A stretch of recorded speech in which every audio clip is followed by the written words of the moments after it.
Any attack on the Filipino aircraft vessels or armed forces will invoke. Sa agresibong hakbang ng China sa Pilipinas, Pentagon Chief, todo ang suporta sa Pilipinas. Matatandaan din na nagpahayag ang Pangulo ng Amerika na si Joe Biden na full support ang USA sa Pilipinas laban sa mga nagtatangkang manghimasok sa teritoryo nito, lalo na sa di makatarungang hakbang ng China. I want to be clear. The United States Defense Agreement with the Philippines is ironclad. Any attack on the Filipino aircraft vessels or armed forces will invoke. Sa pinakahuling tensyon at girian sa West Philippine Sea, hindi lamang Chinese at Pilipino ang nakasaksi.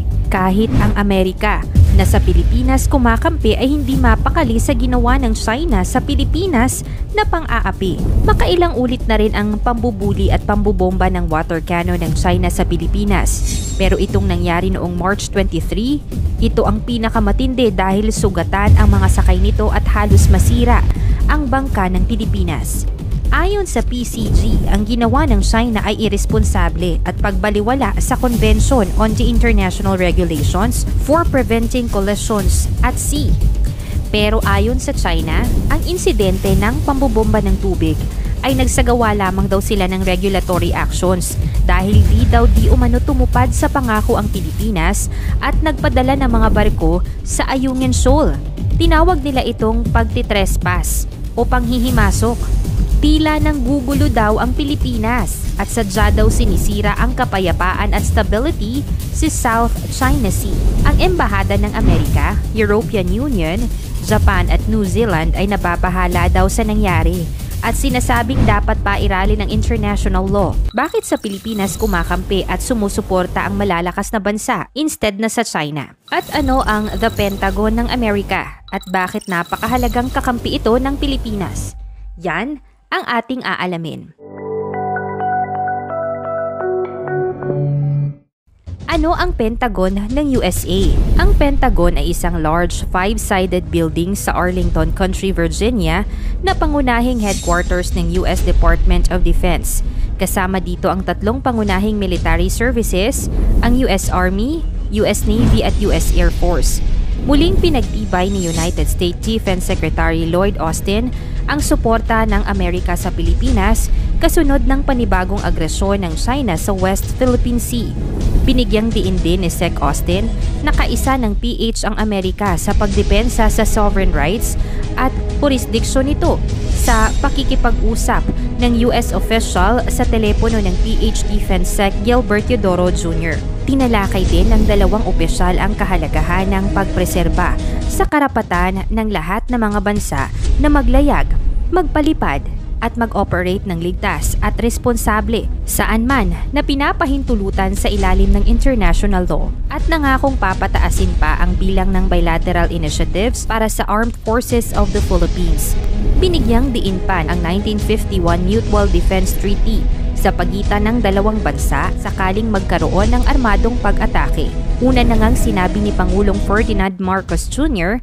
na maaaring ma-invoke ang MDT kapag ang bansa ay nahaharap sa existential threat. Mga mambabatas ng US nababahala sa ginawang panghaharas ng China sa barko ng Pilipinas sa WPS. Sa courtesy ng US Congressional Delegation kay Pangulong Ferdinand Marcos Jr., sinabi ni Senator Kirsten Gillibrand na nakikiisa sila sa pagkabahala sa mga agresibong aksyon ng China.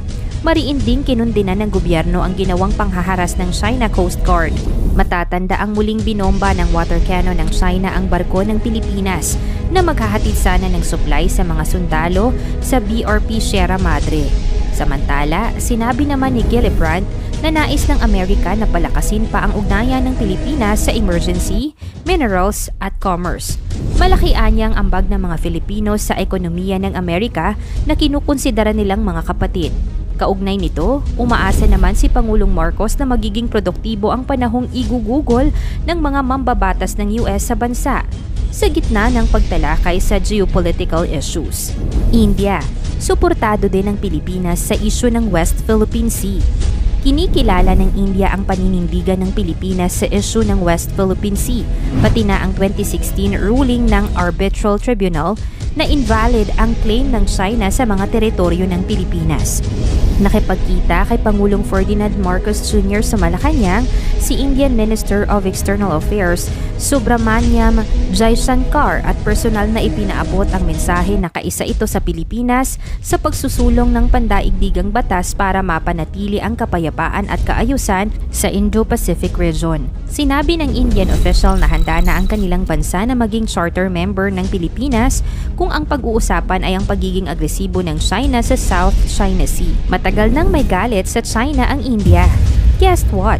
Siyempre, sa teritoryo pa rin na naganap noong 1962 nang agawin ng China ang Arunachal Pradesh, isang lugar kung saan matatagpuan sa hilagang silangan ng India, at ang pangalawang teritoryo na inaangkin ay ang Aksai Chin, isang rehiyon na nasa kanluran ng Tibet.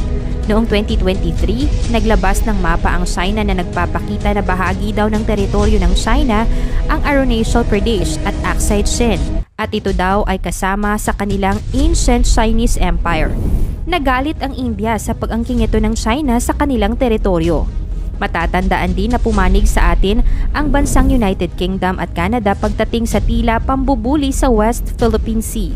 Binigyan nila tayo ng suporta dahil sila man ay nababahala sa mapanganib, mapangahas at unprofessional na hakbang ng China sa West Philippine Sea, at mananatiling buo ang kanilang suporta sa Pilipinas sa pagkuha nito ng soberanya sa loob ng exclusive economic zone ng bansa.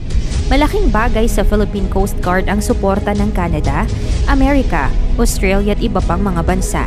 Sa kabila ng tumitinding harassment ng China sa Philippine Coast Guard, ayon sa AFP, mananatili ang pagsunod ng mga sundalong Pilipino sa international laws. Bilang bansa, marapat daw tayong sumunod sa international rule-based order. Sinabi pa ng AFP na mananatiling susunod sa batas at may maximum tolerance sa mga sundalo ng Pilipinas.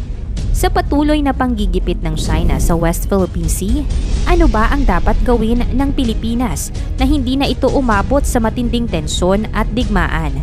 Magkaroon ng strong political will ang ating pamahalaan.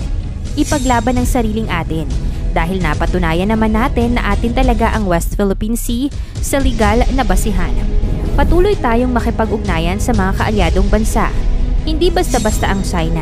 Malakas at malaking bansa ito. Alam naman ng gobyerno natin na atin ang West Philippine Sea, pero hindi tayo makaporma kasi malaki daw ang kalaban at baka magkabakbakan. Kaya kailangan talaga natin ng suporta mula sa ibang mga bansa. Maghain ng petisyon ulit sa UNCLOS Tribunal upang lalong mapagtibay ang ating legal na basihan. Ikaw, ano ang palagay mo sa dapat gawin ng ating bansa sa isyu ng agawan sa teritoryo sa West Philippine Sea? Ikomento mo naman ito sa ibaba. Paki-like ang ating video, i-share mo na rin sa iba. Salamat at God bless.